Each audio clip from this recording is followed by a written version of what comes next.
The doors of the cathedral swung open, and every head turned, but Duke Alexander Ashford did not smile. Elena Whitmore stood at the altar in a gown of pale silver silk, her hands trembling around a bouquet of white roses.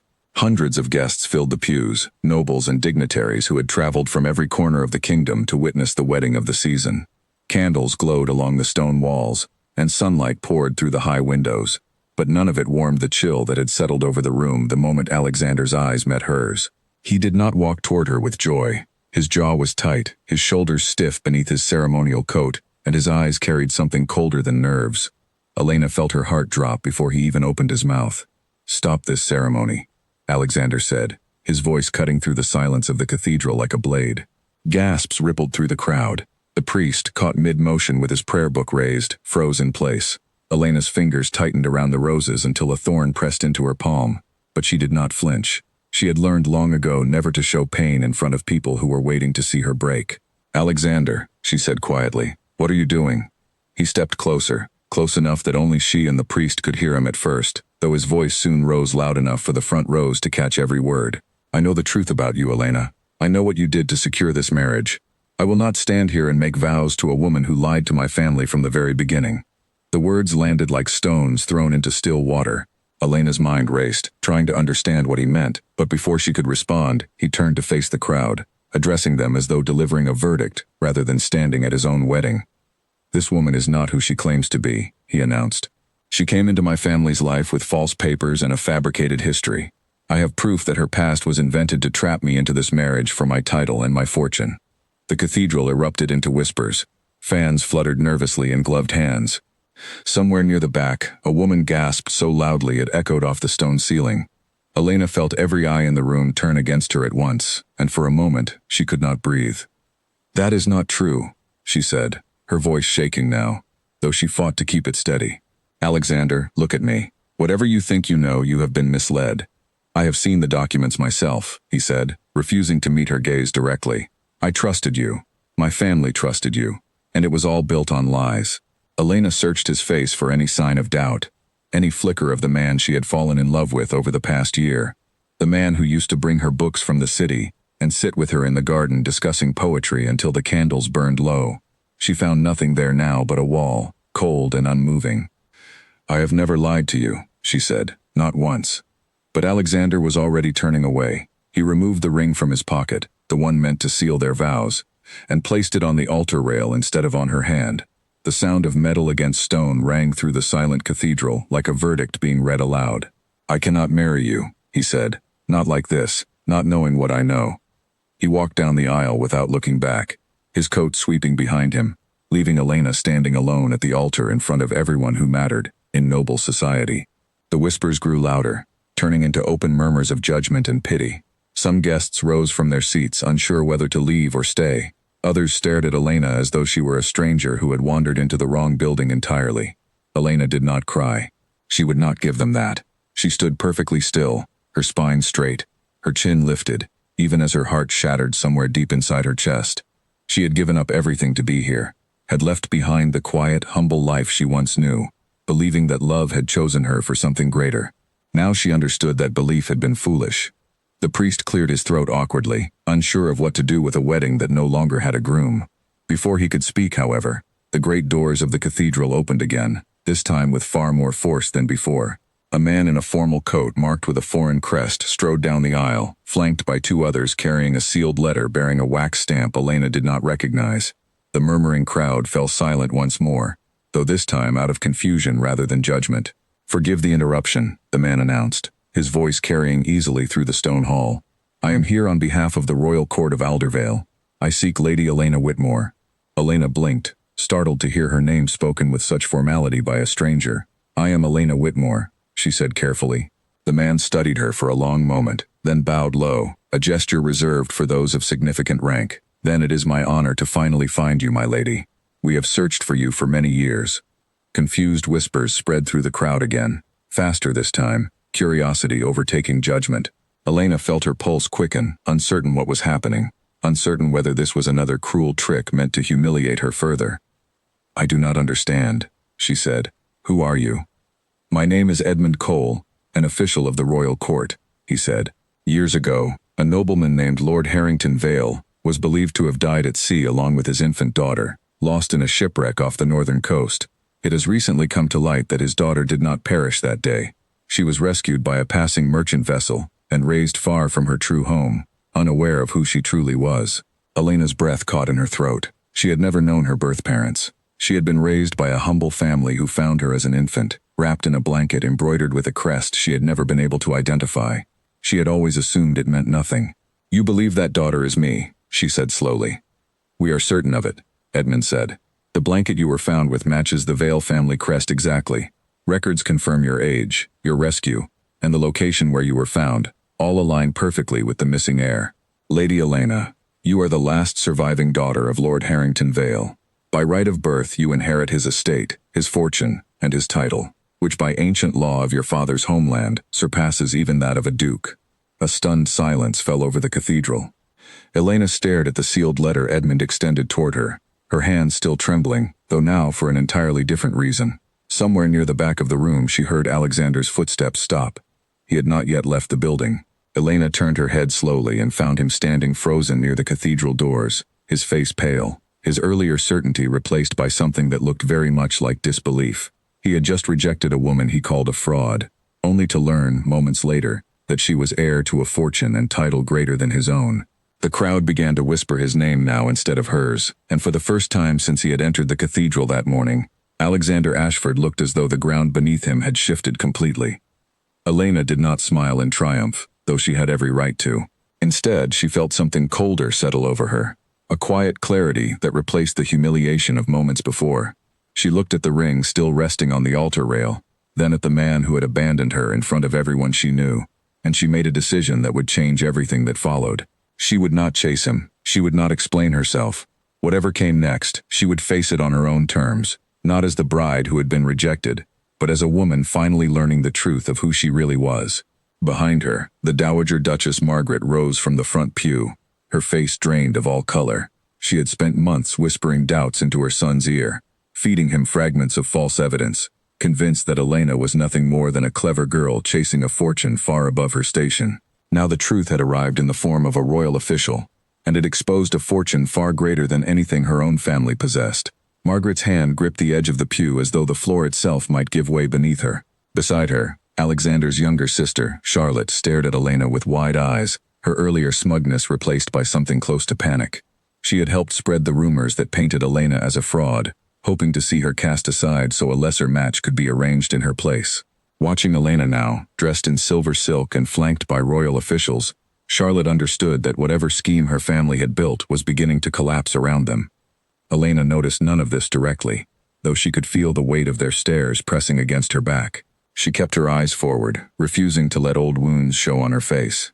Edmund Cole walked beside her, his manner respectful and unhurried, as though he understood that a woman in her position needed a moment to steady herself before facing what came next. "There is a great deal to explain, my lady," he said quietly as they approached the cathedral doors. "Your father's estate has been managed carefully in your absence. There are matters of law, matters of title, and matters of family that will require your attention in the coming days." "I understand," Elena said, though in truth she understood very little yet. Her mind was still catching up to the sudden collapse of the life she had believed she was building, and the strange, unfamiliar shape of the one now unfolding before her. Near the cathedral steps, Alexander finally found his voice. "Elena, wait." She paused, one hand resting against the heavy wooden door, but she did not turn around. "You made your choice at the altar, Your Grace," she said, using his title deliberately, coldly, the way a stranger might. "I will not ask you to unmake it." "I did not know," he said, his voice lower now, stripped of the certainty he had carried moments earlier. "Elena, if I had known." "You judged me without asking," she said. "You believed lies over the woman you claimed to love. Whatever I am now does not change what you did in front of everyone we know." She did not wait for his reply. Elena stepped through the cathedral doors into the bright afternoon light, where a royal carriage stood waiting, its dark wood polished and its crest gleaming in the sun. Edmund helped her inside, and as the door closed behind her, she allowed herself, for just a moment, to close her eyes and breathe. Whatever waited for her beyond those doors, whatever fortune or title had suddenly become hers, one truth remained unchanged. She had walked into that cathedral, believing in love, and she had walked out believing only in herself. As the carriage pulled away from the cathedral steps, Elena watched the crowd of nobles spilling out onto the stone courtyard behind her, their voices rising in a storm of gossip that would surely spread across the kingdom before nightfall. She did not look back again. Whatever came next, she intended to meet it standing tall, and she intended to meet it alone. The royal estate of Aldervale rose before Elena like something from a dream she had never dared to have. Tall iron gates opened onto a long gravel drive lined with ancient oak trees, their branches meeting overhead to form a canopy of green shadow and golden light. Beyond the trees stood a manor house of pale gray stone, its windows tall and arched, its towers reaching high enough to catch the last light of the afternoon sun. Elena pressed her palm against the carriage window, unable to look away. "This was your father's home," Edmund said gently from across the carriage. "It has remained under careful stewardship since his passing, waiting for an heir who many believed would never be found." Elena said nothing at first. The weight of everything happening felt too large to speak aloud. Hours ago, she had stood at an altar believing her life was about to begin as a duchess. Now she was arriving at an estate as the last surviving heir to a title that made a duke's rank seem small by comparison. The two versions of her life sat side by side in her mind, refusing to fit together. "I do not know how to be who you say I am," she admitted quietly. "You will not need to learn it alone," Edmund said. "Your father's household staff remained loyal throughout the years, hoping for this very day. And there is someone waiting inside who knew your father well. He has managed the estate's affairs since the shipwreck, and has much to share with you." The carriage rolled to a stop before the grand entrance, where a tall, silver-haired man stood waiting on the front steps. He wore a simple but well-tailored coat, and his expression carried none of the practiced formality Elena had grown used to among nobility. Instead, his eyes shimmered with something close to emotion as the carriage door opened and Elena stepped out. "Lady Elena," he said, his voice unsteady. "Forgive an old man his tears. I served your father for 30 years, and I never believed I would live to see this day." "You knew him," Elena said softly. "You knew my father." "I did," the man said. "My name is Gerald Finch, and I was his solicitor and closest advisor. When word reached me that you had been found alive, I could hardly believe it. You have his eyes, my lady. I would have known you anywhere." Elena felt something unfamiliar rise in her chest, a mixture of grief for a father she never had the chance to know, and gratitude toward a stranger who had clearly carried her memory with such devotion. She followed Gerald into the manor, where the interior revealed itself in warm wood paneling, tall bookshelves, and portraits that lined the walls of the main hall. One portrait in particular caught her attention. A man with dark hair and steady eyes stood painted in formal dress, his expression calm but commanding. Beneath the frame, a small brass plate read, "Lord Harrington Vale." "That was painted the year before the shipwreck," Gerald said, standing beside her. "He spoke of you constantly in those final months, my lady. He had waited many years for a daughter, and when you were born, he called you the greatest treasure his house had ever known." Elena studied the portrait for a long moment, searching the painted face for some echo of herself. She found it there, faintly, in the shape of the eyes and the set of the jaw. A stranger who was somehow not a stranger at all. "What happened to him?" she asked. "How did the ship sink?" Gerald's expression grew troubled. "The official record states the vessel struck rocks during a storm off the northern coast. But there were always whispers, my lady. Questions that were never fully answered. Some believed the ship's course had been altered deliberately, though no proof was ever found strong enough to act upon." Elena turned to face him fully. "Are you suggesting someone caused the shipwreck on purpose?" "I am suggesting only that your father had rivals," Gerald said carefully. "Powerful men who stood to gain from his absence. Whether that gain was worth costing him his life, I cannot say with certainty, but I have never fully trusted the official account, and I do not believe your father's death was as simple as the records suggest." The weight of this new information settled over Elena slowly. She had arrived at Aldervale expecting to learn about a fortune and a title, but she had not expected to inherit a mystery as well, one that touched on the very reason she had grown up without knowing her true family at all. Before she could ask further questions, a servant entered the hall and announced that a visitor had arrived, requesting an audience with Lady Elena. Gerald frowned, clearly not expecting company so soon after her arrival. "Who is it?" Elena asked. "He gives his name as Lord Pierce Halden," the servant said. "He says he wishes to offer his congratulations on your recent discovery, my lady." Elena had never heard the name before, but Gerald's expression tightened almost imperceptibly. "Lord Halden is known throughout the region," he said carefully. "His family holds considerable land near the eastern border. I would advise caution, my lady. Men of his standing rarely visit without purpose." Elena considered this, then nodded. Show him in. I would rather understand the shape of my new world quickly than hide from it. Lord Pierce Halden entered the hall a few minutes later, tall and composed, his coat cut in the latest fashion, his smile polished and practiced. He bowed low before Elena, his eyes lingering on her with obvious appraisal. Lady Elena, he said smoothly, word of your discovery has already spread across the kingdom. I confess I could not resist the temptation to see for myself whether the stories were true.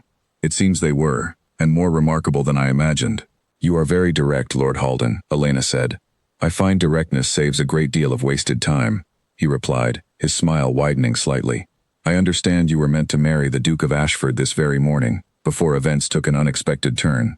Elena's jaw tightened at the mention of the wedding, though she kept her expression composed. That is a private matter. Of course, Pierce said, though his tone suggested he did not consider it private at all. Forgive me. I only meant to say that the Duke's loss appears to be quite significant, in more ways than one. A woman of your standing, my lady, deserves far better than a man who abandoned her at the altar over false rumors. I would be honored to make your acquaintance properly, once you are settled. Elena studied him carefully, sensing the calculation beneath his charm. She had spent enough of her life among people who wanted something from her to recognize the pattern quickly, even dressed in fine manners and pleasant words. I appreciate your visit, Lord Halden, she said evenly, but I have only just arrived in this new life. I intend to understand it fully before I consider anything else, including acquaintances. Something flickered behind Pierce's eyes, a brief flash of irritation quickly smoothed over by practiced charm. Wisely said, my lady. I will not overstay my welcome, but I hope you will remember that not everyone in this kingdom sees you only for your fortune. He bowed once more and took his leave, though Elena remained uneasy long after he departed.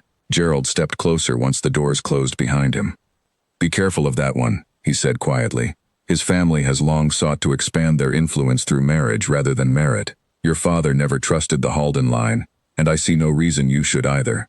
Elena nodded slowly, filing the warning away. The day had brought her more truth than she knew how to carry. A lost father, a hidden fortune, a possible conspiracy, and now a suitor whose interest felt less like affection and more like ambition. Yet beneath all of it, one thought continued to surface in her mind, unwelcome and persistent. Alexander's face at the altar, the certainty in his voice as he called her a fraud in front of everyone they knew. The way he had not once asked her to explain herself before condemning her completely. Later that evening, Gerald invited Elena to walk with him through the estate's private study, a room lined floor to ceiling with books and ledgers, each one carefully labeled in a firm, careful hand she now understood belonged to her father. He showed her the accounts of the estate, the records of land and tenants under her family's care, and the correspondence her father had exchanged with dignitaries across several kingdoms. Your father was a fair man, Gerald said, running his fingers along the spine of one worn ledger. He believed in earning loyalty rather than demanding it. The tenants on this land still speak of him with respect, even after all these years. I believe, in time, they will come to speak of you the same way. I do not know if I can live up to that, Elena admitted. I was raised in a small house with barely enough coin for bread some winters. I do not know how to manage an estate like this. You will learn, Gerald said kindly. Your father knew nothing of running an estate either, when he was young. He learned through patience and through listening to those who came before him. I intend to help you do the same, if you will allow it. Elena studied the old man's face, seeing genuine warmth there, untouched by the ambition she had sensed in Lord Halden earlier that day. Thank you, Gerald. I do not think I could face any of this without your guidance. It is my honor, my lady, he said. Though I must also caution you. Word of your discovery will spread quickly, and not everyone who comes seeking your acquaintance will do so with honest intentions. The Halden family is only the beginning. Many will see a wealthy young woman without close family, and they will circle like birds waiting for an opening. Then I will simply have to learn to recognize the difference between honest company and circling birds, Elena said, a faint, tired smile crossing her lips for the first time that day. Gerald chuckled softly. Your father would have said much the same thing. He had a gift for seeing through flattery, even when it was skillfully offered. I believe you may share that gift, my lady, whether you realize it yet or not. As they walked back through the halls of the manor, Elena paused before another portrait, this one smaller, tucked into a quiet corner near the library entrance. It showed a young woman with gentle eyes and dark hair pinned elegantly beneath a simple circlet. Is this my mother? Elena asked softly. Gerald's expression softened with old sorrow. Yes, my lady. Lady Isabel Vale. She passed only a year after you were born, from a fever that swept through the region that winter. Your father never fully recovered from the loss, though he poured every remaining ounce of his devotion into raising you. Losing you both on that ship was a blow this household never truly overcame, until today. Elena reached out and touched the edge of the portrait's frame gently, feeling the strange, aching pull of a connection she had never known she was missing. For so many years, she had believed herself alone in the world, with no history beyond the family who found her wrapped in a blanket on a merchant's doorstep. Now she stood surrounded by portraits of people who had loved her before she could even remember their faces. "I wish I had known them," she said quietly. "They would be proud of the woman standing before me now," Gerald said. "Strong enough to walk away from a cathedral full of judgment without a single tear, and wise enough to question a suitor's charm within minutes of meeting him. That is your father's blood, my lady, as surely as the eyes you carry from his portrait." The words settled over Elena like a quiet comfort, easing some of the disorientation that had gripped her since the moment Alexander's voice first cut through the cathedral silence. She was not simply a woman thrust suddenly into wealth and title. She was the daughter of two people who had loved deeply and lost tragically, and their legacy now rested, however unexpectedly, in her hands. That evening, alone in a bedroom far grander than any she had known before, Elena sat by the window and watched the stars emerge over the estate's dark gardens. Somewhere across the kingdom, Alexander was likely facing the consequences of his public accusation, his family's reputation shaken by the revelation that had followed his cruelty.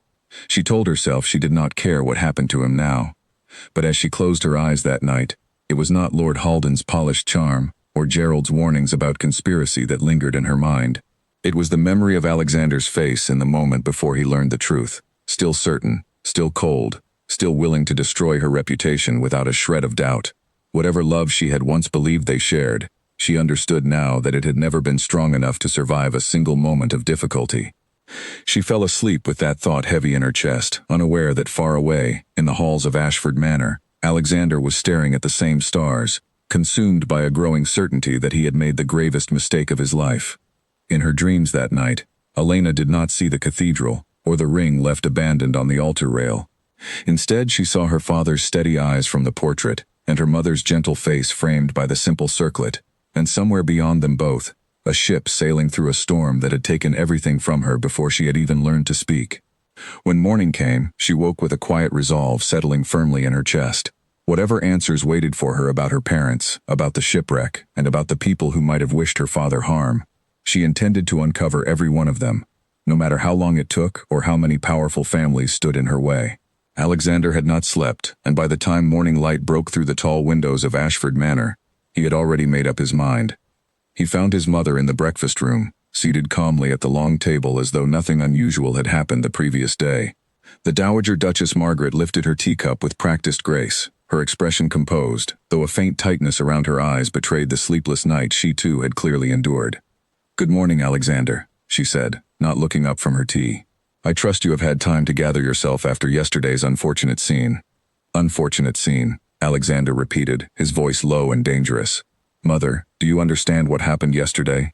I stood before the entire kingdom and called Elena a fraud, based on documents you gave me. Documents that now appear to have been entirely false." Margaret finally looked up, her composure flickering for just a moment before resettling. "I only wish to protect this family, Alexander. You know as well as I that we could not confirm her background before the wedding. It was reckless to proceed without certainty." "You did not simply express caution," Alexander said, stepping closer to the table. "You handed me forged papers claiming Elena had fabricated her identity. You told me you had proof. I want to know where that proof came from, and I want to know now." Margaret set down her teacup with a soft clink against the saucer. "Sit down, Alexander. You are making a scene in your own home."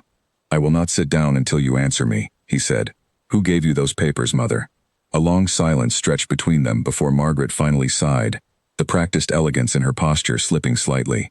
"A contact I trust within the court provided the information. I had no reason to doubt its authenticity at the time." "A contact," Alexander repeated flatly. "Give me a name." "It hardly matters now," Margaret said, though the evasiveness in her tone suggested otherwise. "The girl has clearly resolved matters in her own favor, hasn't she? An heir to the Vale fortune, with a title that outranks our own. I would think you should be thanking me for exposing the truth before you bound yourself to a woman with secrets of her own, regardless of how the situation has since unfolded." Alexander stared at his mother, feeling something inside him harden into cold clarity. "You are not sorry," he said slowly. "You are only sorry that it did not work the way you intended." Margaret did not deny it. She simply lifted her teacup again, her silence more damning than any words could have been. Alexander left the breakfast room without another word, his mind churning through everything that had happened since the wedding was announced months earlier. He thought back to the sudden appearance of the false documents just weeks before the ceremony, delivered to his mother through channels she had always refused to fully explain. He thought of his own hesitation to question them, blinded by trust in his family and, if he was honest with himself, by a lingering insecurity about marrying a woman whose background differed so greatly from his own. He found his sister, Charlotte, in the garden a short while later, seated on a stone bench beneath a flowering tree, apparently unbothered by the previous day's disaster. She looked up as he approached, her expression carefully neutral, though Alexander had known her long enough to recognize the tension beneath it. "Charlotte," he said, sitting beside her without waiting for an invitation, "I need to know what you knew about the documents Mother used to convince me Elena was lying." Charlotte's fingers stilled where they had been idly picking at a loose thread on her sleeve. "I do not know what you mean." "Do not lie to me," Alexander said sharply. "Not today. I have already learned that Mother's proof was false, and I intend to learn everything else before this family's reputation collapses entirely. Did you know?" Charlotte's composure finally cracked. Her shoulders sank, and when she spoke, her voice was smaller than Alexander had heard it in years. "I knew some of it, not everything. Mother said it was necessary, that Elena was not suited to be a duchess, that her low birth would embarrass this family for generations. I believed her." "Why would you want to believe that?" Alexander asked, though some part of him already suspected the answer. Charlotte hesitated, then finally admitted the truth. "Lord Halden approached me several weeks ago. Sing. He offered a considerable arrangement, a marriage between myself and his younger brother, in exchange for helping ensure your engagement to Elena did not proceed. He believed that if she were disgraced and cast aside, her position would become vulnerable, and his family could pursue an arrangement with her instead, before anyone learned the true value of her situation." Alexander felt a cold anger settle over him, sharper than anything he had experienced even the previous day at the altar. "Lord Halden knew about Elena's true identity before any of us did." "I believe he suspected something," Charlotte admitted.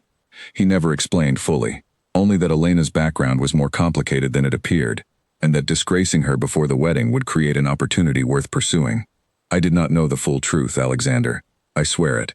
I only wanted to see you married to someone who would not threaten our family's standing. By destroying an innocent woman's reputation in front of the entire kingdom," Alexander said bitterly, "you and Mother nearly ruined her life to protect your own comfort." Charlotte lowered her eyes, unable to meet his gaze. "I am sorry, Alexander. I did not think it would go so far." "It already has," he said, rising from the bench. "And now I must find a way to undo what cannot easily be undone." He returned to the manor and immediately summoned his personal steward, a quiet, efficient man named Edwin Cross, who had served the Ashford family for over a decade. Alexander explained everything: the forged documents, his mother's evasive answers, Charlotte's admission about Lord Halden's involvement, and instructed Edwin to begin a discreet investigation into the origin of the false papers. "This will take time, Your Grace," Edwin warned. "If Lord Halden is truly involved, he will have covered his tracks carefully. Men of his standing rarely leave evidence easily traced back to themselves." "I do not care how long it takes," Alexander said. "I need proof, Edwin. Proof strong enough to expose this conspiracy publicly, in front of the same people who witnessed me humiliate an innocent woman based on lies." Edwin nodded and departed to begin his work, leaving Alexander alone with his thoughts once more. He walked to the study and sat at his father's old desk, staring at the empty chair across from him, wishing desperately that his father, a man known throughout the kingdom for his fairness and wisdom, was still alive to offer guidance through this disaster. Instead, Alexander opened a drawer and retrieved a small stack of letters, correspondence he and Elena had exchanged during the early months of their courtship, before his family's interference began poisoning everything between them. He read through them slowly, remembering the warmth in her words, the quiet humor she carried even in her most difficult moments, the way she had always spoken to him as an equal rather than someone simply seeking to climb into a title. He remembered the day he had first met her, at a charity gathering hosted by a minor baron, where Elena had been assisting with organizing donations for a local orphanage, rather than mingling with the wealthy guests. She had not known who he was at first, had spoken to him plainly and without flattery, correcting his assumptions about the orphanage's needs with a directness that had startled and delighted him in equal measure. He had fallen for her honesty long before he ever considered her position in society. That honesty, he now realized painfully, had never wavered, even as his own family worked in secret to destroy it. By late afternoon, Edwin returned with initial findings that confirmed Alexander's worst suspicions. The forged documents had passed through several intermediaries before reaching Margaret, each one carefully paid to remain silent about the true source of the fabrication. The trail, though difficult to follow, pointed increasingly toward the Halden estate, though concrete proof remained elusive. "There is something else, Your Grace," Edwin said carefully. One of the intermediaries mentioned, quietly, that Lord Halden had specific knowledge of Lady Elena's true parentage well before the wedding. He knew she was the missing Vale heir, and he chose to bury that truth rather than reveal it, believing that disgracing her first would leave her isolated and easier to approach once her true fortune became public. Alexander's hands curled into fists atop the desk. "He knew," he said quietly. "He knew the truth, and let me destroy her reputation anyway, simply to clear a path for himself." "It would appear so, Your Grace." Alexander stood abruptly, a new resolve hardening within him. Whatever guilt he carried over his own actions at the altar, the depth of Lord Halden's manipulation, combined with his own family's willing participation, transformed his shame into something sharper and more purposeful. He would not simply apologize to Elena and hope for forgiveness. He would expose every person responsible for the cruelty inflicted upon her, publicly and completely, regardless of the cost to his own family's reputation. "Continue the investigation," he told Edwin. "I want every piece of evidence gathered before I approach Elena again. I owe her more than an apology. I owe her the truth, delivered with proof strong enough that no one in this kingdom can ever question her honor again." As Edwin departed to continue his work, Alexander remained standing at the window of his study, staring out toward the distant hills that separated Ashford Manor from the Vale estate. Somewhere beyond those hills, Elena was building a new life without him, surrounded by a fortune and title that dwarfed his own, likely convinced that he had never truly loved her at all. 3 days passed before Edwin returned with something more concrete than rumor. He arrived at the study late in the evening, a leather folder tucked beneath his arm, his expression grim with the weight of what he carried. "I found the clerk who handled the forged documents, Your Grace," Edwin said, setting the folder on the desk. "A man named Oliver Grant, employed briefly within the Royal Records Office before being dismissed under quiet circumstances. He confessed everything once confronted with evidence of his own forged signature on the false birth records." Alexander opened the folder and studied the contents, his stomach tightening as he read through Grant's written confession. The clerk had been paid a substantial sum to alter records connected to Elena's early life, fabricating documents that suggested she had invented her entire history, including forged testimonies from supposed acquaintances who claimed to have witnessed her deceiving wealthy families in the past.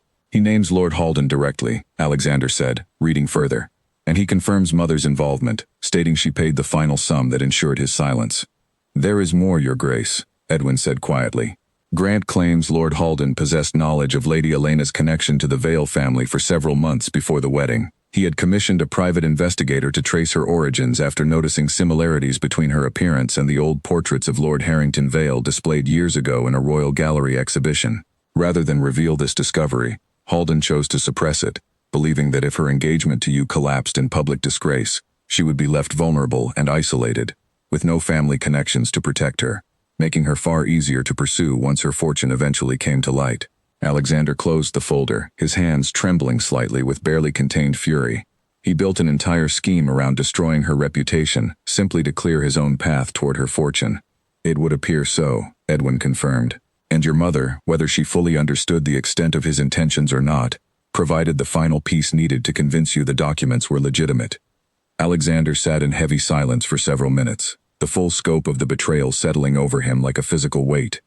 He thought of Elena standing at the altar, humiliated in front of hundreds of witnesses, her honor questioned publicly by the very man who claimed to love her, all because his own family had allowed ambition and prejudice to override truth and loyalty. "I want Grant's confession copied and secured," Alexander said finally, "and I want everything you have gathered regarding Lord Halden's involvement compiled into a single record. This cannot remain hidden any longer." "What do you intend to do with it, Your Grace?" "I intend to make it public," Alexander said. "At the next gathering significant enough to reach every household that witnessed my accusation against Elena. She deserves nothing less than full and public vindication." Edwin nodded, though his expression carried a note of caution. Your mother will not receive this well, Your Grace. Nor will Lord Halden, once he realizes his scheme has been uncovered. Exposing this publicly will create powerful enemies. I have already made an enemy of the only person whose opinion truly mattered, Alexander said quietly. I will not compound that mistake by protecting the people responsible for it. Later that evening, Alexander confronted his mother once more, this time armed with Grant's written confession. Margaret read through the document in silence, her composure finally shattering as she reached the section detailing Lord Halden's knowledge of Elena's true parentage. He used me, she said quietly, more to herself than to Alexander. He convinced me the documents were legitimate, appealed to my fears about this family's reputation, and I never once questioned whether his motives extended beyond simple concern. Your fears, or your prejudice, Alexander said coldly. You wanted to believe Elena was unworthy of this family long before Halden ever approached you with forged papers. He simply gave you the excuse you were already searching for.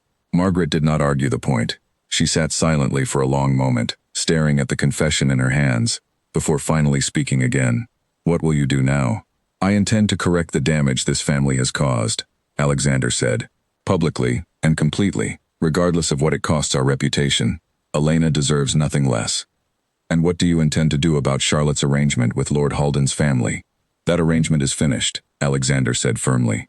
Charlotte will not marry into a family that orchestrated such cruelty, regardless of what advantages it might have once offered us. Margaret said nothing further, though the resignation in her posture suggested she understood the matter was no longer hers to contest. Alexander left her sitting alone in the breakfast room, the confession still clutched in her hands, and returned to his study to begin planning exactly how he intended to reveal the truth to a kingdom that had watched him destroy an innocent woman's reputation in a single cruel moment. He intended to prove otherwise, no matter how long it took or how many powerful enemies stood in his way. Meanwhile, word of the growing scandal had already begun traveling beyond Ashford Manor. Servants whispered among themselves, and those whispers traveled quickly through the kitchens and stables of neighboring estates, carried by messengers and traders who moved between households each day. By the time a full week had passed since the wedding, rumors of a hidden conspiracy involving the Dowager Duchess and a scheming suitor had reached even the distant corners of the kingdom, growing more exaggerated with each retelling. At the Vale estate, Gerald brought news of these rumors to Elena one quiet morning as she reviewed a stack of correspondence from tenants seeking her attention. She listened carefully, her expression unreadable, as he described what little had reached them through trusted contacts within the capital. They say the Duke has begun an investigation into his own mother, Gerald said, and that Lord Halden's name has been mentioned in connection with the forged documents used against you. Elena set down the letter she had been reading, her fingers still for a long moment. Do you believe it is true? I believe there is enough smoke to suggest a fire somewhere beneath it, Gerald said carefully, though I would caution you against placing too much hope in what the Duke may or may not do. Whatever guilt he feels now does not erase what he did in that cathedral, my lady. I have no intention of placing hope in him, Elena said, though something in her voice lacked its usual certainty. Whatever he chooses to do now is his own burden to carry, not mine to wait for. Gerald studied her for a moment, saying nothing further, though the quiet concern in his eyes suggested he was not entirely convinced by her words. 3 weeks after her arrival at the Vale estate, Elena stood before a full-length mirror in her private chambers, studying the reflection of a woman she was still learning to recognize as herself. The gown she wore, deep emerald silk with delicate embroidery along the sleeves, had been tailored specifically for her by a seamstress Gerald recommended, a woman known for dressing only the most prominent families in the kingdom. Elena's hair had been arranged in an elegant style she once would have considered far too formal for daily life, yet now felt strangely natural against the backdrop of her new surroundings.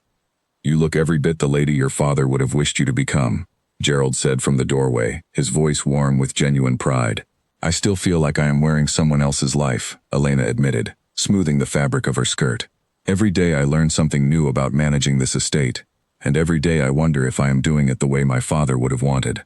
You are doing it your own way, Gerald said, which I suspect would please him far more than any attempt to imitate someone he never had the chance to teach you to be. Elena allowed herself a small smile, one of the few genuine moments of lightness she had experienced since the disaster at the cathedral weeks earlier. In the time since her arrival, she had thrown herself into learning everything possible about the estate, spending long hours with Gerald reviewing ledgers, meeting with tenants to understand their concerns, and slowly building a working knowledge of the responsibilities that came with her newly discovered title. The kingdom, too, had shifted its perception of her considerably. Where once society had been prepared to view her as an opportunist chasing wealth above her station, whispers now spoke of her with an entirely different tone, curiosity mixed with genuine respect for a woman who had endured public humiliation, only to emerge stronger and more composed than anyone expected. Invitations had begun arriving steadily, gatherings hosted by families eager to secure her acquaintance now that her true standing had become known throughout the region. Elena accepted only a careful few, unwilling to be paraded through society as a novelty, but among those she did attend, she found herself observed with an interest that felt entirely different from anything she had experienced before her fortune became public. Earlier that same week, Elena had traveled to the outer edges of her father's land to meet with the tenant families who worked the estate's fields and orchards.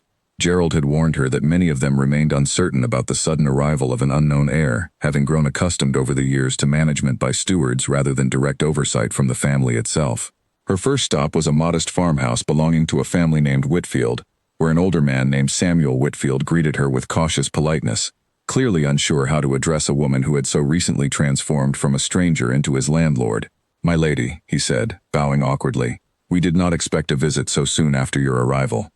"I wanted to see the land myself," Elena said, "and to hear directly from the people who work it, rather than only reading about it in ledgers." Samuel seemed surprised by this, though he relaxed slightly as their conversation continued. He walked her through the orchards, explaining the challenges of the past season's harvest, the difficulties with drainage along the eastern fields, and concerns about a bridge connecting their farm to the main road that had fallen into disrepair years earlier under previous management. Elena listened carefully, asking questions and taking mental notes of everything he described. By the time she returned to the estate that afternoon, she had resolved to allocate funds toward repairing the bridge and improving the drainage system, decisions she discussed at length with Gerald that evening. "Your father would have approved," Gerald told her, reviewing her proposed allocations. "He always believed that an estate's true wealth lay not in its treasury, but in the loyalty of the people who depended upon it." "I want them to trust me," Elena said, "not because of my title, but because I have earned it." "You are well on your way, my lady," Gerald said warmly. This visit, along with several others Elena made throughout the following days, began to shift the way tenants across the estate spoke of their new mistress.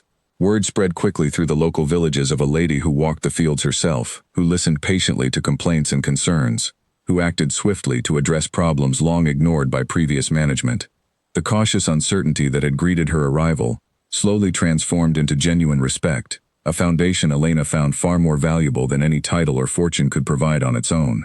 It was this same growing confidence that carried her into Lady Sinclair's drawing room that evening, dressed in her emerald gown, no longer simply the woman rejected at the altar, but a landowner beginning to establish her own place within the kingdom, through action rather than inheritance alone. That evening she attended a gathering hosted by Lady Beatrice Sinclair, a respected widow known throughout the kingdom for her sharp wit and her refusal to bow to gossip of any kind. The gathering was smaller than most, intimate enough that Elena found herself able to breathe more easily than she had at larger events, where curious eyes tended to follow her every movement. "Lady Elena," Beatrice greeted warmly, guiding her toward a quiet corner of the drawing room. "I confess I have been eager to make your acquaintance since news of your discovery reached my household. Your composure at that dreadful wedding was remarkable. I do not believe I could have managed such grace under similar circumstances." "I am not certain grace is the correct word for what I felt that day," Elena admitted with a faint, wry smile. "Perhaps not," Beatrice agreed, "but it is certainly the word society has chosen to describe it. And in matters of reputation, my dear, the word society chooses often matters more than the truth of what actually occurred." Their conversation was interrupted by the arrival of Lord Pierce Halden, who entered the drawing room with his usual polished confidence, immediately making his way toward Elena as though drawn by some invisible thread. "Lady Elena," he said smoothly, bowing before her, "I had hoped I might find you here this evening." "Lord Halden," Elena replied, her tone carefully neutral, "I did not realize you were acquainted with Lady Sinclair." "We share several mutual connections," Pierce said easily, though something in his expression suggested he had specifically sought out this particular gathering upon learning she would attend. "I hope you will allow me a few moments of your time. I have thought of little else since our last meeting." Beatrice, sensing the shift in conversation, offered a polite excuse and moved away to greet other guests, leaving Elena alone with Pierce despite her clear preference otherwise. "I have been quite occupied since our last meeting," Elena said, "learning the responsibilities that come with my father's estate. I have had little time to think of anything beyond that." Understandably so, Pierce said, though I hope you will consider that managing such responsibilities alone can be an overwhelming burden. A woman in your position would benefit greatly from a partner capable of sharing that weight, someone with experience navigating the complexities of noble society. Are you offering yourself as that partner, Lord Halden? Elena asked directly, tired of the circling pleasantries. Pierce smiled, seemingly pleased by her bluntness. I would be honored to be considered, my lady. I believe our family's combined influence could accomplish a great deal together. Elena studied him carefully, remembering Gerald's warnings about the Halden family's history of pursuing advantage through marriage rather than merit. Lord Halden, I appreciate your interest, but I find myself curious about something. How exactly did you come to hear of my situation so quickly, before nearly anyone else in the kingdom seemed to know the truth of my parentage? A brief flicker of surprise crossed Pierce's face before he recovered his composure. I make it my business to stay informed of matters that might interest me, my lady. Nothing more sinister than that. I see, Elena said, though her tone made clear she was not entirely convinced. Forgive me, Lord Halden, but I find I am not yet ready to consider any partnership, whether in managing my estate or otherwise. I have only just begun to understand who I truly am. I would prefer to continue that process without additional complications. Pierce's smile tightened slightly, though he inclined his head in what appeared to be gracious acceptance. Of course, my lady, I will not press the matter further tonight. Though I hope you will remember my offer remains open whenever you are ready to consider it. He excused himself shortly after, leaving Elena with an uneasy feeling that lingered long after he departed the gathering. She found Beatrice again near the refreshment table, grateful for the older woman's steady presence. You handled him well, Beatrice observed quietly. Better than most young women manage, faced with his particular brand of charm. You do not trust him either, Elena said, more statement than question. I have watched Lord Halden circle wealthy young women for years, Beatrice said. He has a talent for appearing at precisely the right moment, offering exactly what a woman in difficult circumstances believes she needs. I would advise considerable caution, my dear, regardless of how sincere his interest may appear. Elena nodded slowly, filing the warning alongside Gerald's earlier caution. As the evening progressed, conversations drifted naturally toward the growing rumors surrounding the Duke of Ashford's household, whispers of an internal investigation, hints of scandal brewing beneath the surface of a family once considered above reproach. Elena listened to these conversations with carefully guarded interest, unwilling to let anyone see how deeply the mention of Alexander's name still affected her, even weeks after his public rejection had upended her entire life. She told herself repeatedly that whatever consequences he faced were entirely of his own making, that she owed him neither sympathy nor attention. Yet as she returned to the Vale estate later that night, staring out the carriage window at the passing darkness, she found herself wondering, despite every effort not to, whether the rumors held any truth, whether Alexander had truly begun uncovering the depth of his family's betrayal, and whether, somewhere beneath the anger she still carried, some small part of her still hoped he had. She pushed the thought away as the carriage rolled through the estate gates, reminding herself firmly that hope had already cost her enough humiliation for one lifetime. Whatever Alexander chose to do now, she intended to build her future without depending on his redemption to complete it. 2 days later, an unexpected visitor arrived at the Vale estate, one Elena had not anticipated seeing again so soon. Charlotte Ashford stood at the entrance, dressed plainly, her usual confidence replaced by visible nervousness as a servant escorted her into the drawing room, where Elena sat reviewing correspondence. Lady Elena, Charlotte said quietly, thank you for agreeing to see me. I would understand entirely if you had refused. I nearly did, Elena admitted honestly, setting aside her letters. What brings you here, Lady Charlotte? Charlotte twisted her gloved hands together, clearly struggling to find the right words. I came to apologize. Directly, without excuses. I helped spread false rumors about you before the wedding, believing my mother's assurances that you posed a threat to our family's standing. I allowed my own ambitions regarding a marriage arrangement to cloud my judgment, and I contributed to humiliation you did not deserve. Elena studied her carefully, searching for any sign of insincerity, but found only genuine shame reflected in Charlotte's expression. Why tell me this now? Because my brother has spent every day since the wedding trying to uncover the full truth of what happened, Charlotte said. And because watching him do so has forced me to confront my own role in causing you such pain. I do not expect your forgiveness, Lady Elena. I only wanted you to hear the truth from me directly, rather than through rumor or second-hand accounts. Elena considered this for a long moment. What has your brother discovered? Evidence, Charlotte said carefully. connecting Lord Halden directly to the forged documents used against you, proof that he knew of your true parentage well before the wedding, and chose to conceal it rather than reveal it, believing your public disgrace would leave you vulnerable to his own pursuit afterward. Elena's expression hardened at this confirmation of what she had already begun to suspect during her conversation with Pierce at Lady Sinclair's gathering. And what does your brother intend to do with this evidence? I do not know the full details, Charlotte admitted. Only that he intends to make it public, at considerable cost to our family's reputation, in hopes of restoring your honor before the same society that witnessed your humiliation. Elena said nothing for a long moment, absorbing this information alongside the unexpected apology Charlotte had offered. Thank you for telling me, she finally said. Whatever comes next, I appreciate your honesty, even this late. Charlotte nodded, understanding that this was likely the most forgiveness she could reasonably hope for given the circumstances. She took her leave shortly after, leaving Elena alone once more with thoughts she had spent weeks trying carefully to avoid. The royal ball at Windmere Palace had been the most anticipated gathering of the season, long before anyone knew it would become the setting for a public reckoning. Elena arrived dressed in deep sapphire blue, her hair arranged with simple elegance, deliberately understated compared to the elaborate displays of jewels and fabric worn by many other guests.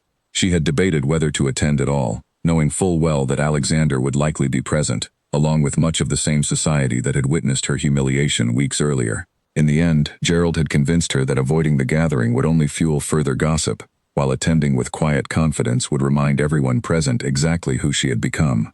The grand ballroom shimmered beneath enormous crystal chandeliers, filled with music, laughter, and the low hum of conversation among hundreds of guests. Elena moved through the crowd with practiced composure, greeting acquaintances she had made in recent weeks, careful to keep her expression neutral whenever conversation drifted, as it often did, toward the still unresolved scandal surrounding the Ashford family. She had just accepted a glass of wine from a passing servant when she felt the atmosphere in the room shift subtly, a ripple of attention moving through the crowd like wind across still water. She turned to find Alexander entering the ballroom, dressed in formal dark attire, his expression set with a grim determination that immediately drew curious stares from every direction. He did not approach her immediately. Instead, he moved toward the raised platform near the musicians, where the master of ceremonies typically made announcements throughout the evening.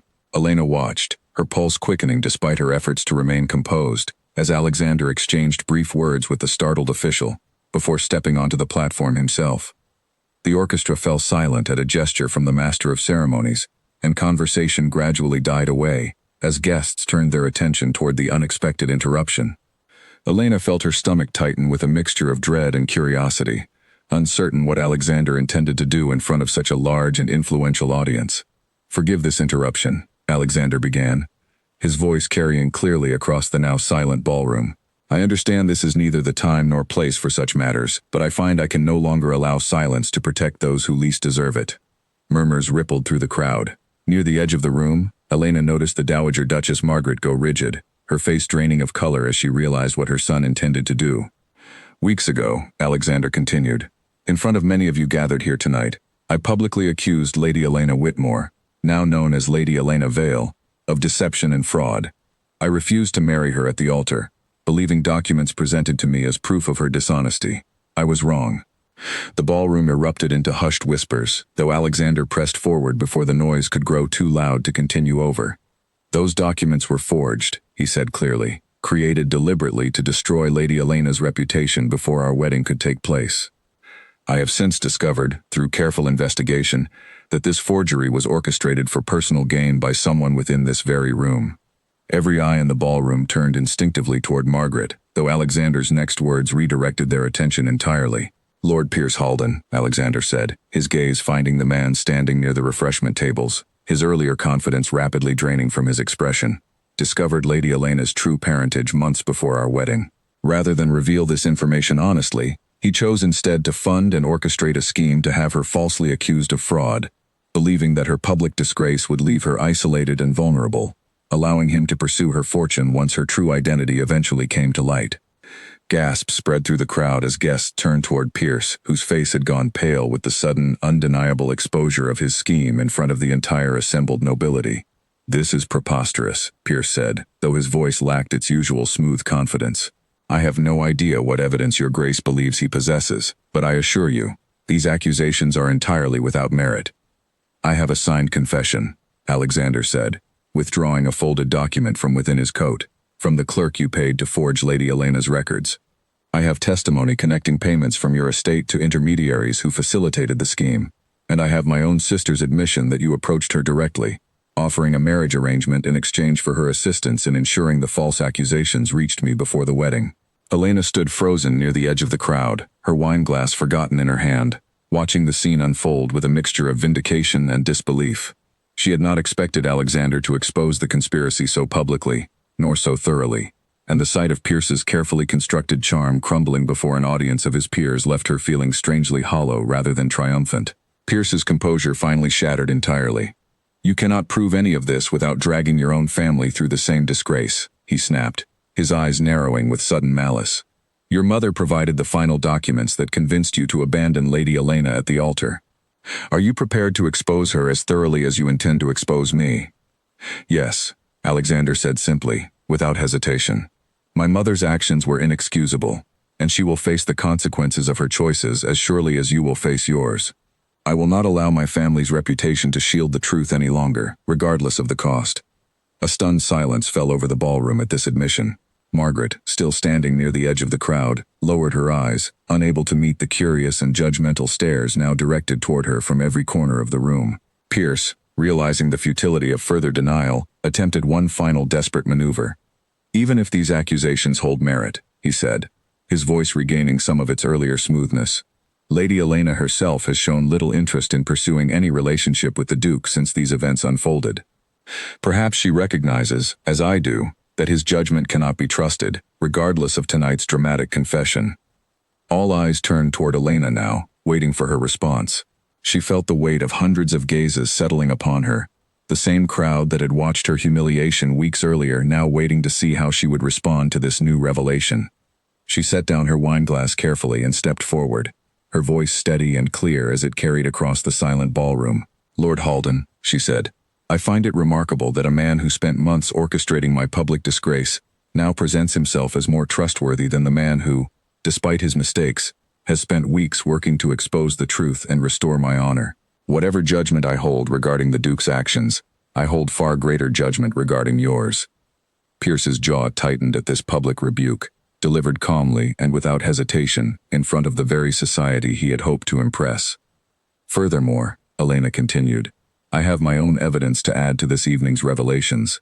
Gerald Finch, my father's longtime solicitor, discovered correspondence within my father's private records, indicating that Lord Halden's family held long-standing financial disputes with my father before his death. Disputes that would have been resolved considerably in the Halden family's favor, had my father's estate passed to more distant relations rather than a direct heir. I find myself wondering, Lord Halden, whether your interest in preventing my marriage extended beyond simple opportunism into something considerably more calculated regarding my father's original disappearance. The ballroom erupted into a fresh wave of shocked murmurs. Pierce's face had gone entirely white now, his earlier bravado completely extinguished by the unexpected accusation. That is an outrageous suggestion, he said, though his voice wavered noticeably. I had nothing to do with Lord Vale's disappearance. I was barely more than a child when that ship was lost. Perhaps, Elena said evenly, though I imagine the royal court will be quite interested in examining your family's financial records regarding that period, given tonight's revelations about your willingness to manipulate circumstances for personal gain. Pierce looked around the ballroom, searching for any remaining allies among the crowd, but found only cold, judgmental stares directed back at him. Without another word, he turned and pushed his way through the gathered guests toward the exit. His reputation, along with any hope of pursuing Elena's fortune, thoroughly destroyed in the span of a single evening. The ballroom remained in stunned silence for several long moments after his departure. Finally, the master of ceremonies, recovering his composure, gestured for the orchestra to resume playing, offering guests a means of returning to normalcy after the evening's dramatic revelations. Alexander stepped down from the platform and approached Elena slowly, his earlier confidence replaced by evident uncertainty about how she might receive him now that the truth had been fully exposed. Elena, he said quietly, once he stood close enough that only she could hear him clearly. I know tonight does not undo what I did at the altar. I know an apology, however sincere, cannot erase the humiliation you suffered in front of everyone we know. But I needed you to know the truth, and I needed everyone else to know it as well, regardless of what it cost my family's reputation or my own pride. Elena studied him carefully, searching his face for the same certainty and coldness she had witnessed weeks earlier at the cathedral. She found something different there now, a humility she had not expected, mixed with genuine remorse that seemed to reach deeper than simple embarrassment over public scandal. "You exposed your own mother," she said quietly, "in front of the entire kingdom. She deserved to face consequences for what she did," Alexander said, "as does Lord Halden. I could not allow either of them to escape accountability simply to protect this family's reputation, not after what that same protection cost you." Elena remained silent for a long moment, the weight of everything that had happened settling over her once more. Around them, the ballroom had returned to its usual rhythm of music and conversation, though curious glances continued drifting their way from guests still processing the evening's dramatic revelations. "I do not know what to say to you yet, Alexander," she finally admitted. "Tonight changes a great deal, but it does not erase what happened at the altar, nor the weeks I spent rebuilding my life without any word from you beyond rumors reaching me through others." "I understand," Alexander said quietly. "I do not expect forgiveness tonight, Elena. I only wanted you to know the full truth, delivered honestly, and delivered publicly, exactly as you deserved from the beginning." Elena nodded slowly, unable to fully articulate the complicated mixture of vindication, lingering hurt, and cautious hope stirring within her. Without another word, she excused herself and moved toward the edge of the ballroom, needing distance to process everything that had unfolded. She found a quiet balcony overlooking the palace gardens, away from the noise and curious glances of the ballroom, and stood there for several minutes, breathing in the cool night air. The moon hung low over the manicured hedges below, casting silver light across the fountains and pathways that wound through the garden. "You handled that magnificently," Beatrice Sinclair said, joining her on the balcony a few minutes later. "I do not believe I have ever witnessed a man dismantle his own family's reputation so thoroughly in a single evening." "I did not ask him to do it," Elena said quietly. "No," Beatrice agreed, "but he did it nonetheless. That distinction matters a great deal, my dear, whether you are ready to acknowledge it yet or not. Many men would have quietly paid for silence and allowed the matter to fade from memory. He chose instead to expose everything, including his own family's failures, at considerable cost to himself." Elena considered this, watching the fountains below catch the moonlight. "I spent weeks believing he cared more for his family's reputation than for the truth. Tonight suggested otherwise." "Suggested," Beatrice echoed gently, "but has not yet proven. Not entirely. Trust rebuilt after such a betrayal takes considerably longer than a single evening's confession, however dramatic. You are wise to remain cautious, Elena, just as you would be wise not to dismiss entirely what you witnessed tonight." Elena offered a small, tired smile. "You give complicated advice, Lady Sinclair." "Complicated situations rarely deserve simple advice," Beatrice replied with a knowing smile of her own.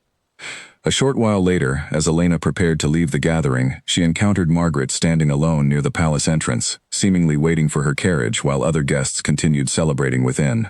The Dowager Duchess's usual composed elegance had entirely deserted her, replaced by the weary posture of a woman who had watched her carefully constructed reputation collapse in a single evening. "Lady Elena," Margaret said stiffly, clearly struggling to find appropriate words, "I owe you an apology, considerably overdue." Elena studied her carefully, remembering the cold certainty with which this woman had once dismissed her as unworthy of the Ashford name. "You allowed your prejudice to nearly destroy my reputation, Duchess. An apology, however overdue, cannot fully repair that damage." "I know," Margaret said quietly, her voice lacking its usual imperious edge. "I believed I was protecting my family's standing. I understand now that I was protecting nothing but my own narrow assumptions about who deserved respect within our society. I am sorry, Lady Elena, sincerely, regardless of whether you find yourself able to accept it." Elena remained silent for a long moment, weighing the sincerity in Margaret's tired admission against the memory of the cruelty her scheming had caused. "I do not know if I can forgive you tonight, Duchess, but I appreciate that you found the courage to offer this apology directly, rather than hiding behind silence as you have for weeks." Margaret nodded, accepting this measured response as more grace than she likely expected. She said nothing further as Elena's carriage arrived, offering only a small, respectful bow before Elena departed the palace grounds, leaving the ballroom and its dramatic revelations behind her. The carriage ride back to the Vale estate passed in contemplative silence. Elena stared out at the darkened countryside, replaying every moment of the evening in her mind, from Alexander's unexpected confession to Pierce's humiliating exposure to Margaret's belated apology. Vindication, she realized, felt far more complicated than she had ever imagined it would. Behind her, at Windmere Palace, Alexander remained standing amid the resuming celebration long after Elena's departure, watching the space where she had been with an expression that revealed, for the first time since the wedding, genuine uncertainty about whether he had truly done enough to repair what his earlier judgment had broken. Edwin found him there a short while later, still standing near the platform where the evening's revelations had unfolded. "You did the right thing tonight, Your Grace," Edwin said quietly. "Did I?" Alexander asked, his voice carrying more doubt than certainty. "I exposed my own mother's failures in front of the entire kingdom. I destroyed whatever remained of Lord Haldan's reputation. And still, Elena walked away tonight without a single word suggesting she might someday forgive me. She walked away with the truth restored," Edwin said.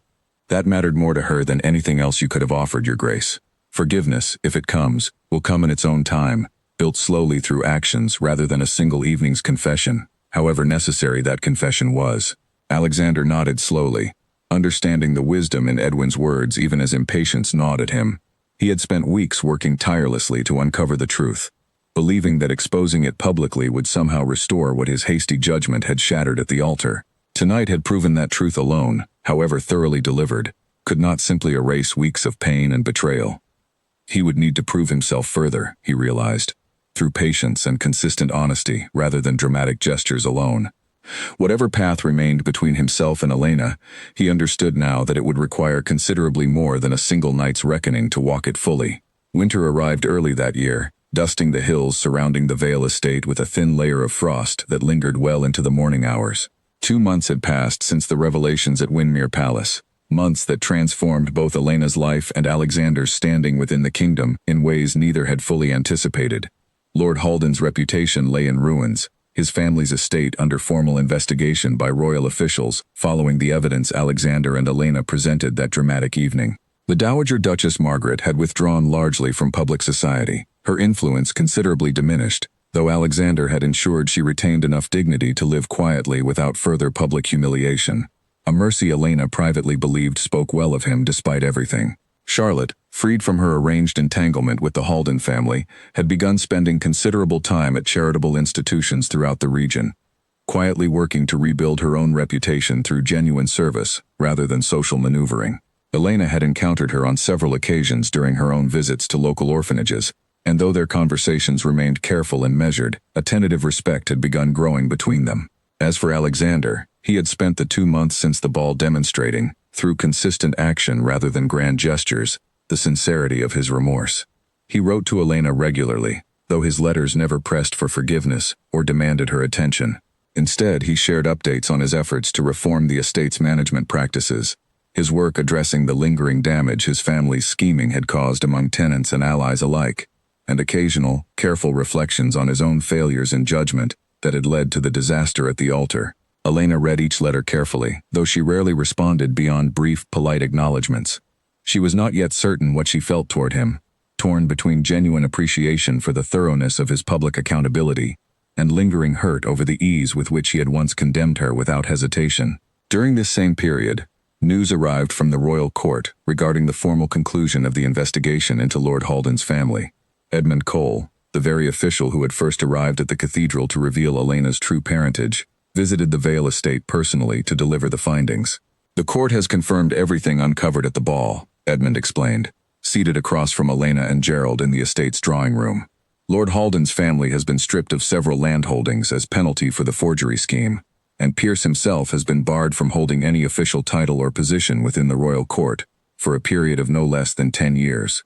"And the matter of my father's shipwreck?" Elena asked carefully. "Was any connection to the Haldan family ever proven?" Edmund's expression grew more measured. "Nothing conclusive, my lady. The court's investigators found evidence of long-standing financial disputes between your father and the elder Lord Haldan, Pierce's own father, but no direct proof connecting the family to the shipwreck itself. I suspect, given how many years have passed, we may never know the full truth of what happened that night at sea." Elena absorbed this news quietly, feeling a familiar ache of unresolved grief settle over her. "Thank you for telling me directly, Edmund. I appreciate your honesty, even when the answers remain incomplete. Your father would be proud of how you have managed everything since that day at the cathedral," Edmund said kindly. "Whatever answers remain hidden about his death, he built something remarkable in you, my lady. and you have honored that legacy considerably these past months." After Edmund's departure, Elena spent a quiet evening walking the estate's gardens alone, reflecting on the incomplete justice the investigation had delivered. Pierce had been punished for his scheming against her, but the deeper mystery surrounding her parents' deaths remained unresolved, a wound that would likely never fully close. Yet she found, somewhat to her own surprise, that she no longer needed complete answers to move forward with her life. The estate, the tenants who had come to trust her, the friendships she had built with Gerald and Beatrice, and even the careful, rebuilding trust with Alexander, had given her a foundation sturdy enough to carry forward without every question fully answered. It was Gerald who finally encouraged her to consider the matter more directly, during a quiet evening in the estate's study, as the two of them reviewed the season's accounts by candlelight. "You have received another letter from the Duke," Gerald observed, noting the familiar seal on an envelope resting atop Elena's desk. "I have," Elena said, not looking up from the ledger she was reviewing. "You have not opened it yet." Elena finally set down her pen, sighing softly. "I do not know what more there is to say, Gerald. He has apologized. He has proven, through months of consistent effort, that his remorse was genuine. What more am I meant to determine before deciding how I feel?" Gerald considered this carefully before responding. "Perhaps the question is not what more he must prove, my lady, but what you yourself are ready to accept. Forgiveness does not require forgetting what happened. It only requires deciding whether the person before you now deserves a chance to build something different than what came before." Elena turned this over in her mind for several long moments before finally reaching for the envelope and breaking its seal. The letter within was shorter than his previous correspondence, written in Alexander's familiar, careful hand. "Elena," it began, "I find myself running short of ways to demonstrate through letters alone what I hope you might someday believe about my remorse. I do not wish to press you further through written words. If you are willing, I would ask only for the chance to speak with you directly, without expectation of any particular outcome. I will be at the old stone bridge near the eastern boundary of your estate this coming Sunday afternoon, should you choose to come. If you do not, I will trouble you with no further letters, understanding that my actions have already spoken as clearly as they can, and that the choice of what comes next rests entirely with you." Elena read the letter twice, then set it down carefully on her desk, staring at it for a long while in contemplative silence. "What will you do?" Gerald asked gently. "I do not know yet," Elena admitted, "but I believe I would like some time to consider it properly." Sunday arrived beneath a pale winter sky, clouds hanging low over the frosted hills as Elena made her way on horseback toward the eastern boundary of the estate, having decided, after days of careful deliberation, that she owed herself at least the opportunity to hear whatever Alexander wished to say directly, without the distance of written correspondence between them. She found him waiting at the old stone bridge exactly as promised, standing alone beside his horse, dressed simply rather than in the formal attire she had grown accustomed to seeing him wear at social gatherings. He looked up as she approached, his expression carrying a mixture of hope and careful restraint, clearly bracing himself for whatever response she might offer. "You came," he said quietly, as she dismounted near the bridge. "I came to listen," Elena said, equally careful in her own tone. "That is all I can promise you today, Alexander." He nodded, accepting this measured offering without complaint. "That is more than I had any right to expect." They stood together near the bridge's stone railing, watching the shallow stream beneath flow steadily over smooth rocks, carrying fallen leaves toward the distant river that eventually wound its way past both their estates.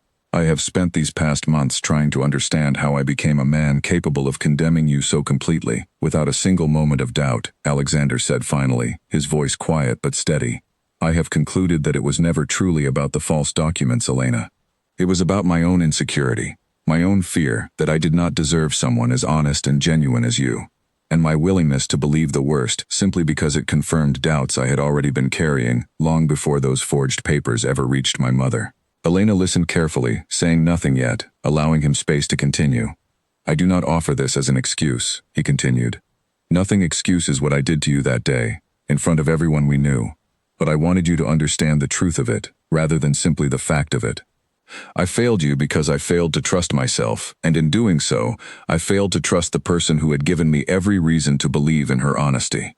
You humiliated me," Elena said quietly, the words carrying weeks of carefully guarded pain finally finding voice. "In front of hundreds of people, based on nothing more than documents you never once thought to question, or to ask me about directly, before condemning me publicly." "I know," Alexander said, his voice heavy with genuine regret.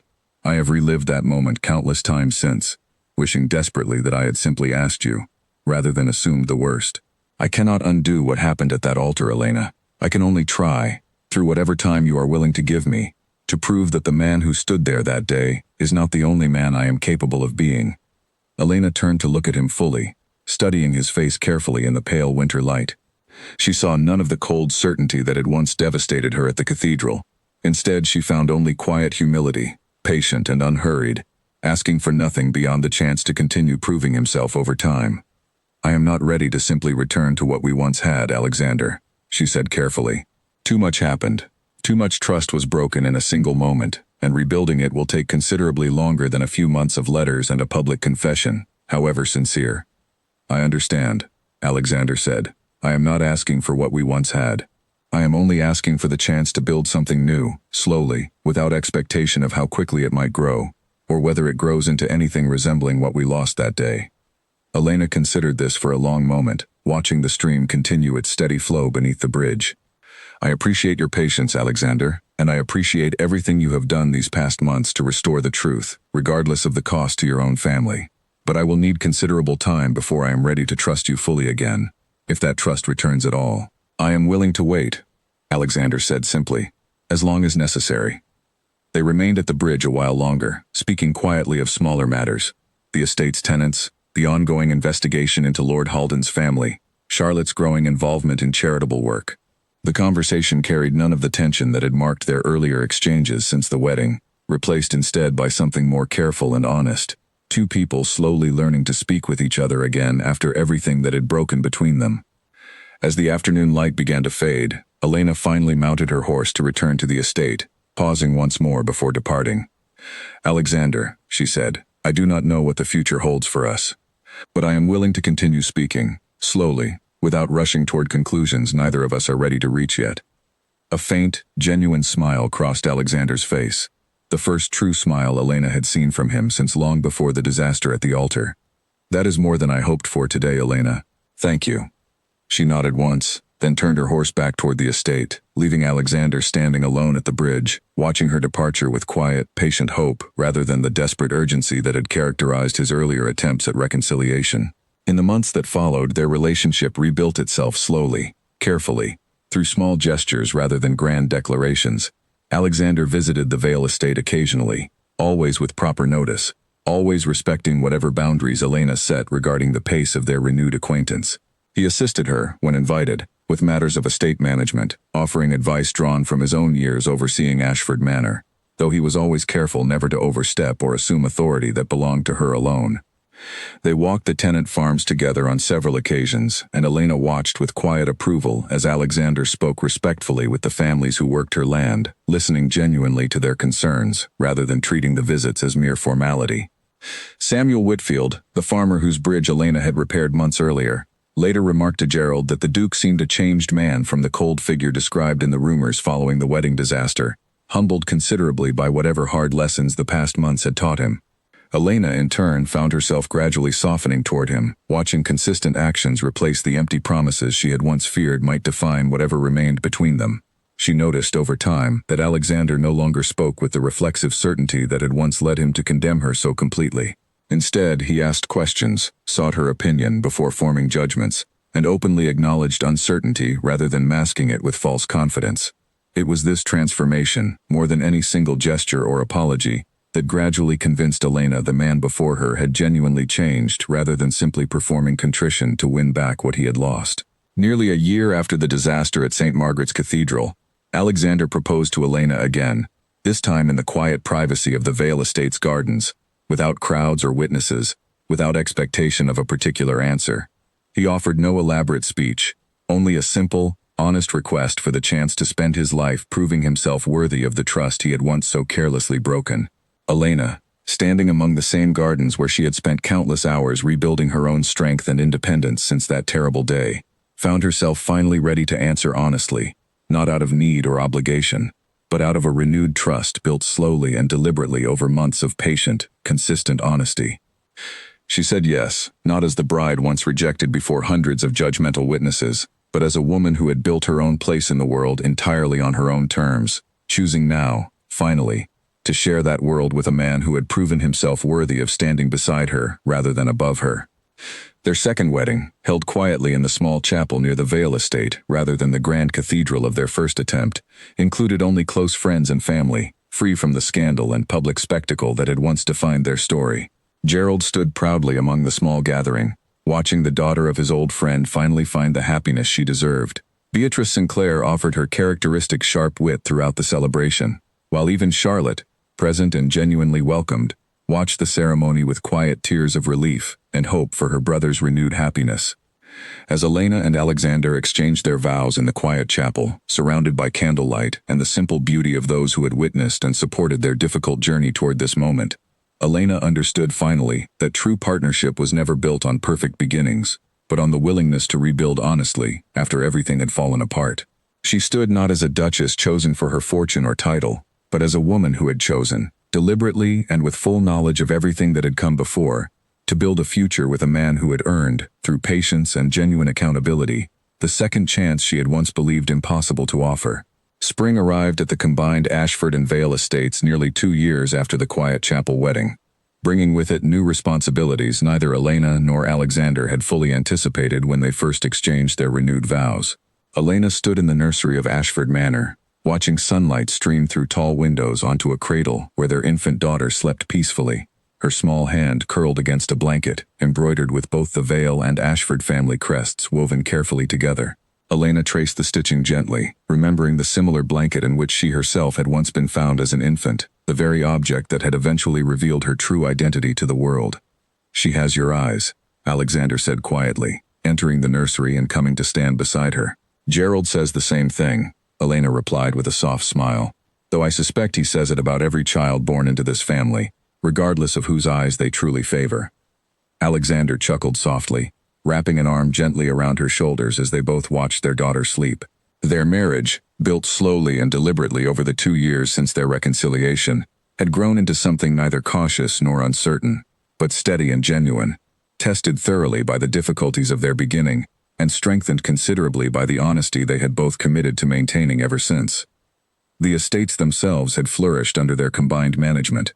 Elena continued overseeing the Vale lands personally, maintaining the close relationships she had built with tenant families since her arrival, while Alexander had implemented many of the same practices across Ashford Manor's holdings, having learned considerably from watching Elena's approach to leadership during their years working alongside one another. Gerald, now considerably older but still sharp-minded and devoted to the family he had served for decades, visited regularly from his modest cottage near the estate boundary, where he had chosen to retire after ensuring Elena was fully prepared to manage her inheritance independently. He doted on the new baby with obvious affection, often remarking that Lord Harrington Vale would have been overjoyed to see his granddaughter carrying forward the family legacy he had been unable to witness firsthand. Charlotte, too, remained a frequent presence in their lives, her earlier ambitions toward advantageous marriage arrangements replaced entirely by genuine dedication to charitable work throughout the region. She had never married, choosing instead to establish and oversee several orphanages funded jointly by the combined resources of the Ashford and Vale estates, work that had earned her considerable respect throughout the kingdom, quite separate from whatever judgment had once followed her involvement in the scandal surrounding Elena's wedding. Margaret, the former Dowager Duchess, lived quietly on a smaller property gifted to her by Alexander following their reconciliation, her once formidable influence within noble society considerably diminished, though she maintained a careful, respectful distance from the family she had once nearly destroyed through her scheming. Elena visited her occasionally, more out of a sense of measured grace than genuine warmth, though even these visits had grown somewhat easier as the years passed and old wounds gradually softened, if never fully disappeared. As for Lord Pierce Halden, his family's fortunes had never recovered from the scandal exposed at Windermere Palace. Stripped of his title and barred from court, he had eventually left the kingdom entirely, seeking opportunities elsewhere far from the society that had witnessed his complete downfall. Elena rarely thought of him anymore, though occasionally news would reach her through distant channels, updates on a man whose ambition had cost him everything he once sought to gain through manipulation rather than honest effort. Their daughter, whom they had named Isabel in quiet honor of Elena's mother, grew quickly through that first year, her small personality beginning to emerge in ways that delighted both parents equally. She possessed her father's steady patience alongside her mother's quiet determination, a combination that Gerald often remarked reminded him considerably of Lord Harrington Vale himself, a man who had balanced firmness with genuine warmth throughout his own years managing the estate. Elena made a point, even in Isabel's earliest months, of telling her stories about her grandparents, weaving tales of Lord Harrington Vale's fairness and Lady Isabel's gentle grace into quiet evenings spent rocking her daughter to sleep.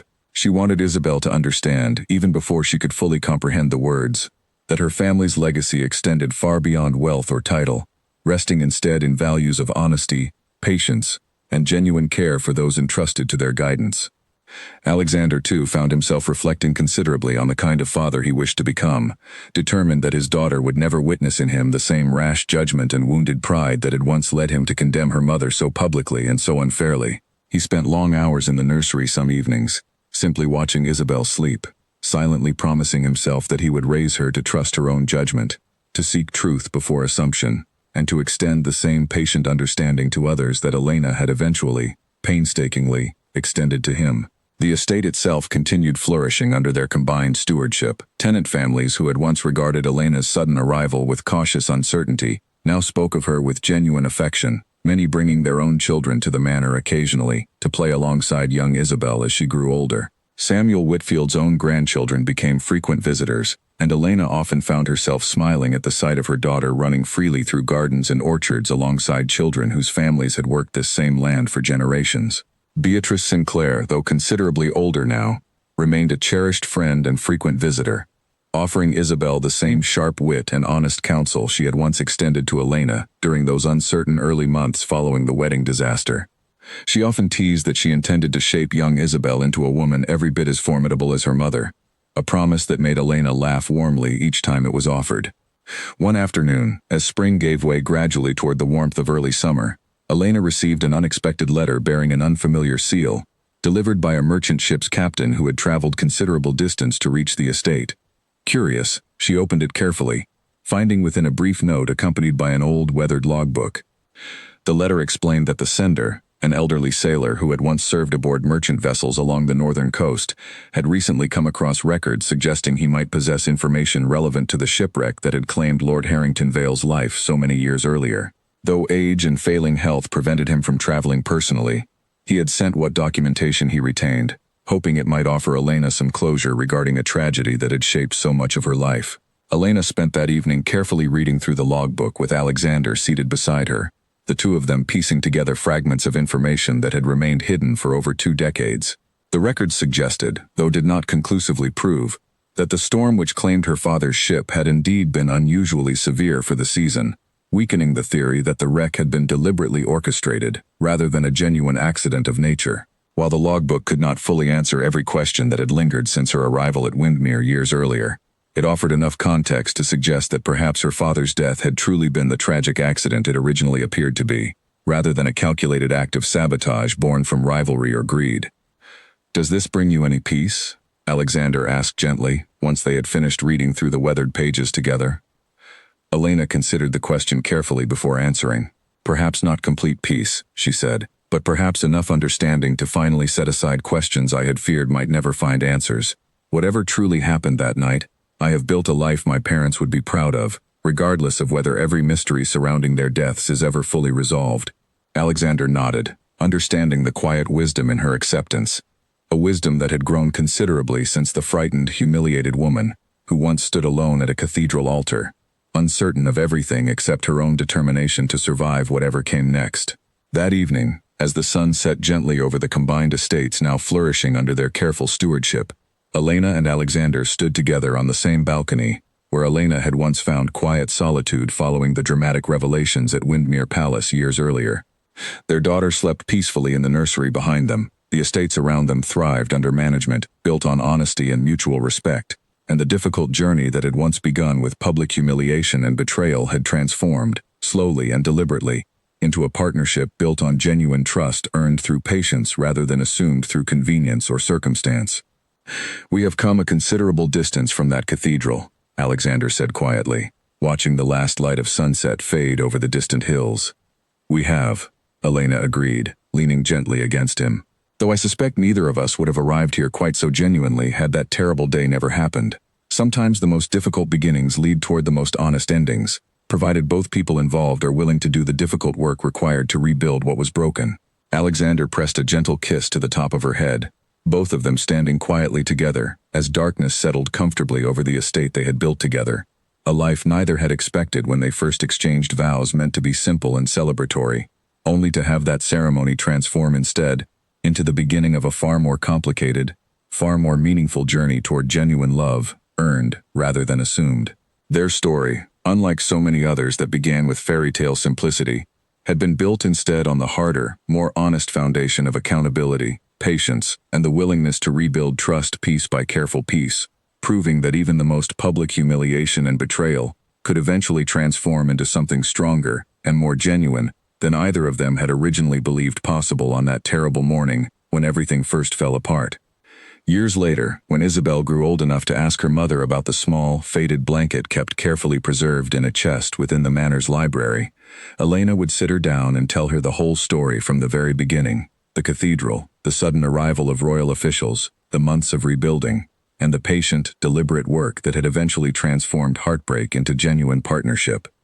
She wanted her daughter to understand that even the most painful beginnings could lead toward honest and lasting happiness, provided both people involved were willing to choose truth over pride and patience over convenience every single day that followed.